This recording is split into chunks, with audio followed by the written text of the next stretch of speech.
Good morning student, online classes में आपका स्वागत है। मैं सरदार सिंह। हम बात कर रहे थे लाइट, प्रकाश। इसमें हमने पढ़ा था कि वस्तुओं को दृश्य कौन बनाता है। ये आपको पता है कि प्रकाश बनाता है, ये हमने चर्चाएं कर ली थी पिछले वीडियोज़ में। उसके बाद में हमने पढ़ा कि परावर्तन के नियम कौन कौन से होते हैं। परावर्तन का नियम जिसमें किसे कहते हैं, परावर्तन के नियम में आपतन कोण, परावर्तन कोण क्या होता है, दोनों कोण सदैव बराबर होते हैं या नहीं होते, वो हमने पढ़ा इसमें। और इस पर कुछ एक क्रियाकलाप भी किए, प्रैक्टिकली रूप से हमने वो जो क्रियाकलाप किए उनको बारे में हमने जानकारी प्राप्त की, उनके जो है उनको एक्सप्लेन किया, समझा। और उसके बाद में हमने पढ़ा कि नियमित तथा विस्तृत परावर्तन क्या होता है। नियमित तथा विस्तृत या नियमित या अनियमित परावर्तन भी कहते हैं उसे। विस्तृत को क्या कहा जाता है, अनियमित परावर्तन भी कहते हैं। तो इसके बारे में यहाँ तक हमने चर्चा कर ली थी। फिर उसके बाद में नेक्स्ट बिंदु हमने पढ़ा था प्रकाश को जो पुनः परावर्तित किस प्रकार से किया जा सकता है। परावर्तित प्रकाश को पुनः परावर्तित किस प्रकार से कर सकते हैं। परावर्तित प्रकाश को पुनः परावर्तित किस प्रकार से किया जा सकता है। उसमें भी हमने देखा कि एक जो नाई की दुकान में हम जब कटिंग कराने जाते हैं तो उसमें पीछे की तरफ से जो अपने जो कटिंग का पिछला हिस्सा दिखाता है, एक जो दर्पण पीछे लगाता है, यानी कि दो समतल दर्पणों के मध्य की वस्तु जो आपको अनंत रूप में पीछे की बहुत सारी संख्या में आपके सिर दिखाई देते हैं, वही जो परावर्तित प्रकाश है उसको इस प्रकार से पुनः परावर्तित किया जा सकता है। आज हम इस वीडियो में जो चर्चा करने जा रहे हैं बहुप्रतिबिंब की चर्चा करेंगे। बहुप्रतिबिंब क्या होता है, किस प्रकार का होता है। देखिए हमारा जो बिंदु है बहुप्रतिबिंब, बहुप्रतिबिंब।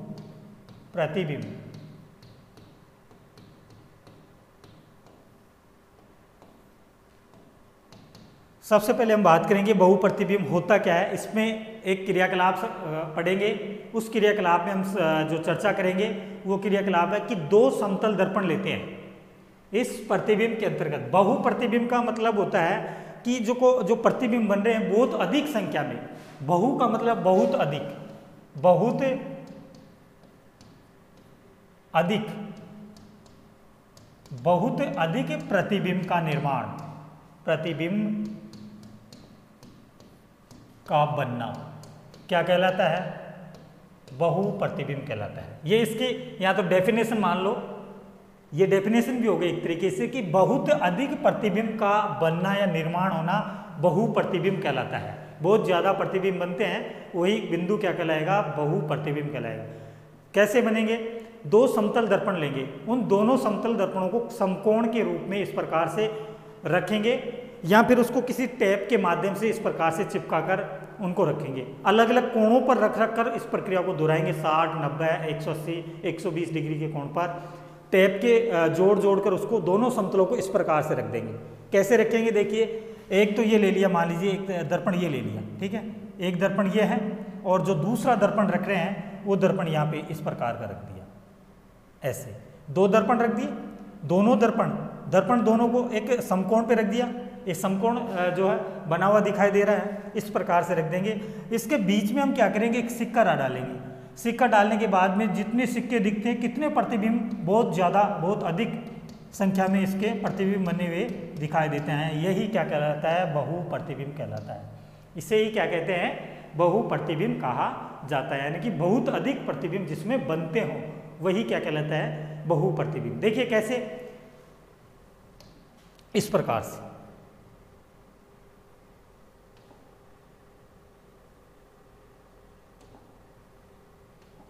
देखिए, इस प्रकार से दो दर्पण ले लिए। एक दर्पण तो ये रहा, एक दर्पण तो हमने यहाँ रख दिया, ये रख दिया, ये रहा, ये रखा हुआ है। एक दर्पण ये रहा और एक दर्पण दूसरा ये रहा। दो दर्पण इस प्रकार से रखे हुए हैं एक समकोण पर। दो समतल दर्पण उन्हें एक दूसरे से समकोण बनाते हुए रख देते हैं। दो दर्पण उन्हें एक दूसरे पर समकोण बनाते हुए रख देते हैं। इस प्रकार से रख देते हैं कि आप किनारे आपस में मिल रहे हों।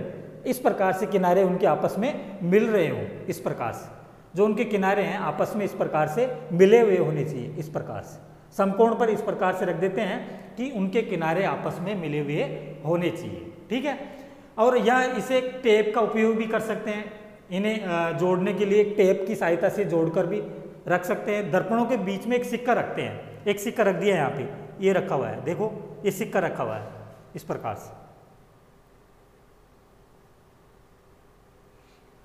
दोनों के बीच में क्या रख दिया, एक सिक्का रख दिया। ठीक है, सिक्के का कितने प्रतिबिंब दिखाई देते हैं वो देखना है हमें। जो सिक्का रखा हुआ है समकोण पर रखे गए समतल दर्पण में जो प्रतिबिंब बनते हैं, टेप का उपयोग करके आपने जो एक समकोण दर्पण बना दिया, उस पर जो उपयोग करने के बाद में जो दर्पण बन रहे हैं उसमें विभिन्न प्रकार के कोण आपको बनते हुए दिखाई देते हैं, जैसे 45 डिग्री, 60 डिग्री, 120 डिग्री, 180 डिग्री, अनेक आदि कोण जो बनते हैं वो दर्पणों के बीच में, जैसे कोई वस्तु रख दी, मोमबत्ती रख दीजिए, मान लीजिए कोई वस्तु रख दिया, दोनों दर्पणों के बीच में मोमबत्ती रख दी। प्रत्येक जो प्रक्रिया हम अपना रहे हैं कंडीशन में वस्तु के बनने वाले जो प्रतिबिंब की संख्या है उनको नोट करेंगे कि कितने प्रतिबिंब इस कंडीशन में 60 डिग्री पर कितने प्रतिबिंब बन रहे हैं, उस वस्तु को 60 डिग्री के कोण पर रखेंगे, यानी कि जो दर्पण ले रहे हैं उसको 60 डिग्री के कोण पर इस प्रकार से जोड़ देंगे टेप की सहायता से, तो उसमें कितने प्रतिबिंब बन रहे हैं, 45 डिग्री में कितने प्रतिबिंब बन रहे हैं, 120 में कितने प्रतिबिंब बन रहे हैं, इस प्रकार के जो है उसमें हम देखेंगे। 60 डिग्री में, 45 डिग्री में, 180 में, 120 डिग्री पर और 180 डिग्री पर, तीनों चारों जो कोण ले रहे हैं इन कोणों पर रख कर अलग अलग बार उस प्रक्रिया को दोहराएंगे। मोमबत्ती को प्रत्येक कोण पर अलग अलग स्थिति में रखेंगे और ये देखेंगे कि कितने प्रतिबिंब बन रहे हैं। हमारा जो बिंदु है बहु प्रतिबिंब क्या होता है, ये इस प्रकार से बहु प्रतिबिंब की व्याख्या कर सकते हैं हम। ये रख लिया, प्रकरण वस्तु के बनने वाले प्रतिबिंबों की संख्या को नोट करवाता है। देखिए इस प्रकार से अंत में दोनों दर्पणों को एक दूसरे के समांतर खड़े कर देते हैं, एक दूसरे के समांतर इस प्रकार से बराबर में खड़े कर देते हैं। उसके बाद में उसमें कितने प्रतिबिंब बनते हैं, उनके बीच में क्या रख दिया आपने, मोमबत्ती, दर्पण के आगे मोमबत्ती रख दी इस प्रकार से। देखिए इस प्रकार से शुरू में हमने क्या किया, इसमें हमने रख दिया, क्या ले लिया, 2 दर्पण ले लिए। क्या ले लिए हमने, 2 दर्पण ले लिए। ठीक है, 2 दर्पण कौन से ले लिए, ये दोनों दर्पण ले लिए।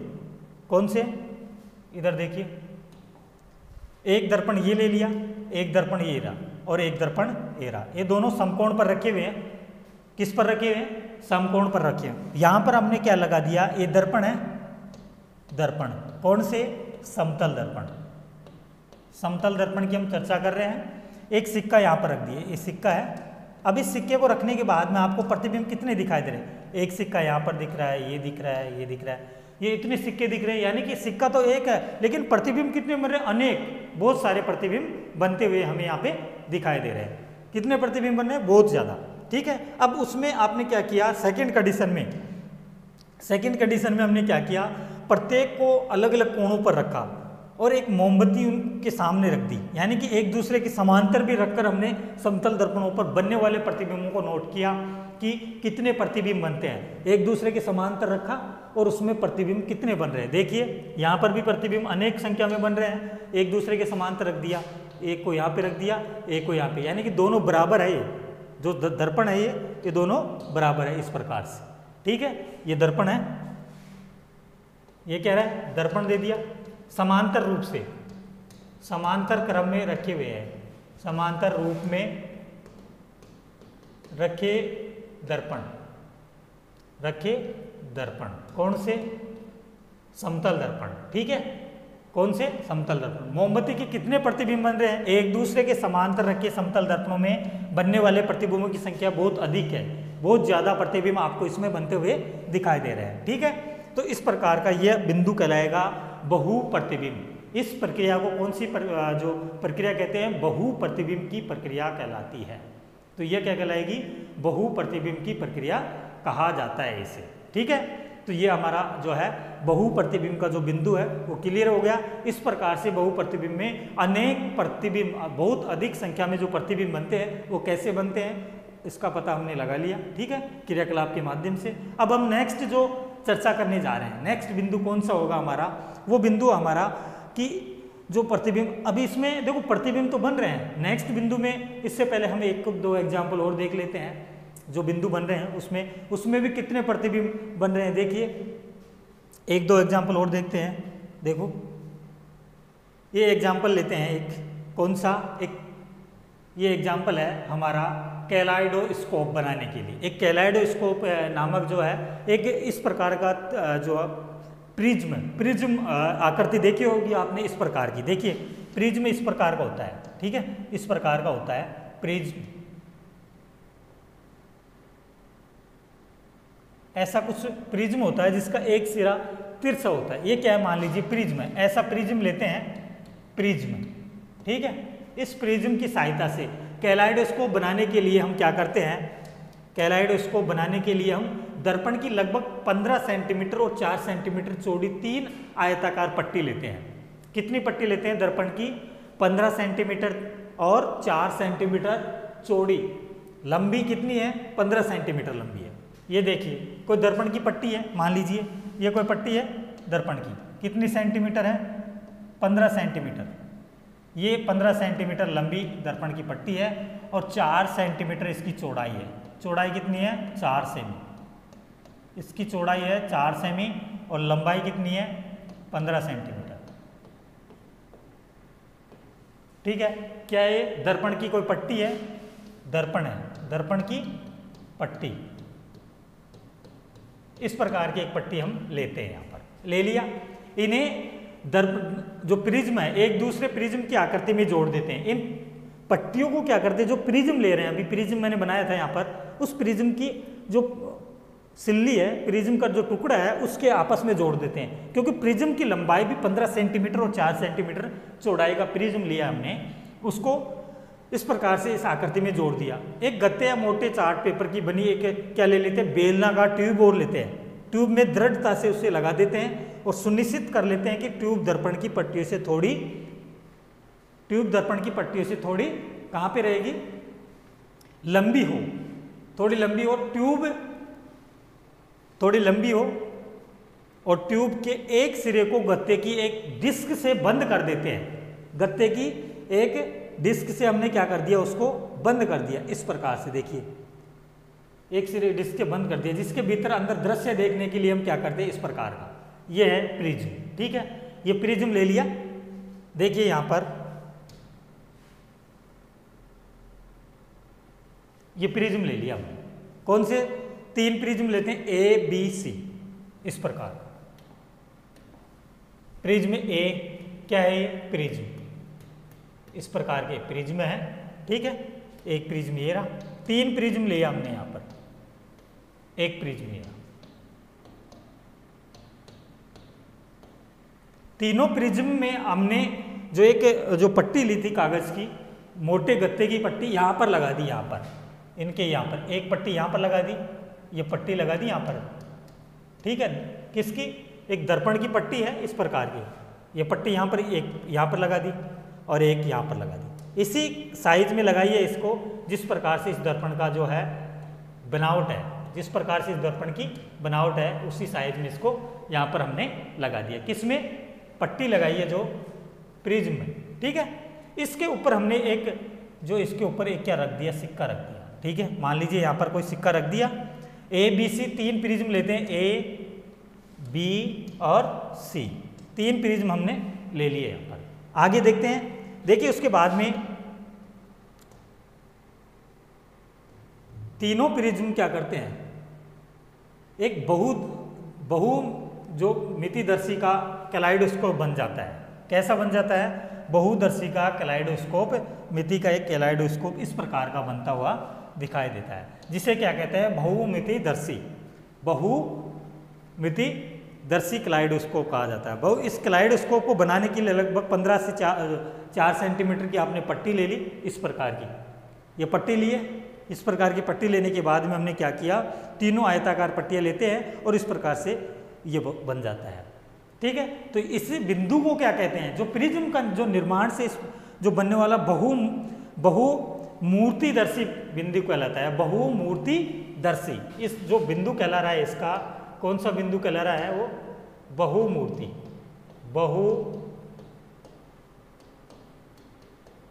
बहुमूर्तिदर्शी कहलाता है, बहुमूर्तिदर्शी बिंदु कहलाता है। बहुमूर्तिदर्शी बिंदु क्या कहलाता है, इसके अंतर्गत बहुत सारे इस प्रकार के जो दृश्य बन रहे हैं, इस प्रकार के प्रिज्म जो बनते हैं, इसमें बहुत अधिक संख्या में दिखते हैं इस प्रिज्म के अंतर्गत, जिसके अंतर्गत हम जिस प्रकार से हम कोई कलर का, जैसे चूड़ियाँ होती है, कांच की चूड़ियाँ सतरंगी अलग अलग कलर की होती है, इस प्रिज्म के सामने रखते ही उसमें से एक आंख से देखा जाता है तो इसमें बहुत सारे रंग प्रिज्म की तरह दिखाई देते हैं। इसलिए इसे कहा गया है बहुमूर्तिदर्शी जो प्रिज्म कहा जाता है। इसे बहुमूर्तिदर्शी प्रिज्म या कैलाइडोस्कोप भी कहा जाता है, कैलाइडोस्कोप भी कहा जाता है, जिसमें से वो जो जिस प्रकार का वर्ण विक्षेपण यानी कि जो रंगीन वर्ण विक्षेपण दिखता है, जिस प्रकार से हमने एक रंगीन एक कागज़ रख दिया, उसमें से इस प्रकार की स्लाइडें दिखती है जो बहुत सारे रंग, उसमें अनेक रंग दिखते हैं, इसलिए उसे कहा जाता है बहुमूर्तिदर्शी या कैलाइडोस्कोप भी कहा जाता है। ठीक है, ये आपका हो गया बहुमूर्तिदर्शी वाला जो सिद्धांत है, जो बिंदु है, वो उसका क्रियाकलाप हो गया। ठीक है, अब हम जो नेक्स्ट इसमें पढ़ेंगे कि प्रकाश का वर्ण विक्षेपण जो जिस प्रकार से ये इसी पर निर्भर करता है, इसी के अनुसार जो प्राकृतिक रूप से कैसे बनता है प्रकाश का वर्ण विक्षेपण, उसकी हम चर्चा कर रहे हैं। प्रकाश का वर्ण विक्षेपण देखिए, ये क्या है, प्रकाश का वर्ण विक्षेपण है, इस प्रकार से बनता है। देखिए प्रकाश का वर्ण विक्षेपण जिस प्रकार से बनता है वो देख रहे हैं हम। इसमें क्या होता है, इसमें जो ये चीज़ें बन रही है ये होती है कि एक उपयुक्त साइज का एक समतल दर्पण लेते हैं। ठीक है, एक समतल दर्पण ले लिया, ठीक, ये समतल दर्पण ले लिया। इसमें से क्या करते हैं, एक कटोरी में क्या रख देते हैं, कटोरी लेते हैं, कटोरी में जल भर लेते हैं। एक कटोरी ले लिया हमने, मान लीजिए यहाँ पे एक कटोरी ले ली, ये कोई कटोरी है, कटोरी, एक कटोरी ले ली, क्या ले लिया हमने, कटोरी। हम क्या पढ़ने जा रहे हैं, किस चीज़ के बारे में जो जानकारी प्राप्त करने जा रहे हैं वो है प्रकाश का विक्षेपण। जो हमारा बिंदु है प्रकाश का विक्षेपण, वो पढ़ने जा रहे हैं। प्रकाश का विक्षेपण किस प्रकार से बनता है, विक्षेपण, प्रकाश का जो विक्षेपण है वो ये है, प्रकाश का विक्षेपण वो किस प्रकार का बनता है। देखिए एक उपयुक्त साइज का एक समतल दर्पण लेते हैं, वो दर्पण ले लिया हमने, उसमें एक कटोरी लेते हैं, वहाँ पर एक कटोरी ले ली, उस कटोरी में कुछ मात्रा में क्या भर दिया, जल डाल देते हैं, उस कटोरी में जल डाल देते हैं, जल भर दिया मान लीजिए। ठीक है, जल भर देते हैं। इस व्यवस्था को किसी खिड़की के पास इस प्रकार रखते हैं कि दर्पण सूर्य का प्रकाश उस दर्पण के ऊपर इस प्रकार से रखते हैं कि एक जो डार्क रूम होता है उसमें लेते हैं और उसको इस जगह पर रखते हैं जहाँ पर खिड़की से सूर्य का प्रकाश सीधा अंदर आता हुआ आना चाहिए, सीधा पड़े। कटोरी की स्थिति को इस प्रकार समायोजित करते हैं कि दर्पण से जो प्रकाश, दर्पण पर जो आने वाला प्रकाश है परावर्तित होने वाले प्रकाश की किसी दीवार पर पड़ना चाहिए, परावर्तित होने वाले यहाँ पर आएगा, एक खिड़की के पास रख दिया, जो प्रकाश यहाँ पर आएगा, लेकिन जो परावर्तित होने के बाद कहाँ पर पड़े, यहाँ पर पड़े। कुल मिला के यहाँ पर आपने क्या लगा दिया, देखिए पड़े। यदि दीवार सफ़ेद ना हो तो उसके ऊपर क्या लगा देते हैं, एक कागज़ की सफ़ेद पट्टी चिपका दिया, वहाँ पर सीट लगा देते हैं। परावर्तित प्रकाश में अनेक रंग दिखाई देंगे और इस प्रकार जो दर्पण में एक जल संयुक्त रूप से क्या हो जाता है, एक प्रिज्म बनाता है। कैसे, उसमें प्रिज्म इस प्रकार से बनाता है कि वो रंगीन दिखाई देता है, रंगीन दिखाई देता है, इसके रंगों में विभक्त कर देता है, अलग अलग रंगों में विभक्त कर देता है। प्रकाश के अपने रंगों में विभाजित होने वाले प्रकाश को विक्षेपण कहा जाता है। विक्षेपण किसे कहते हैं, प्रकाश के अपने रंगों में विभाजित होने वाले प्रकाश को विक्षेपण कहा जाता है। प्रकाश को विक्षेपण किसे कहते हैं, प्रकाश के अपने रंगों में,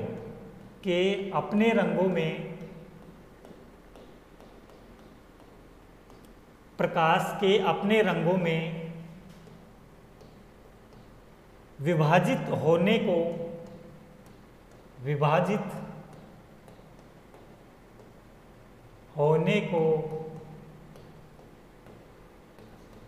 प्रकाश को अपने रंगों में विभाजित होने को प्रकाश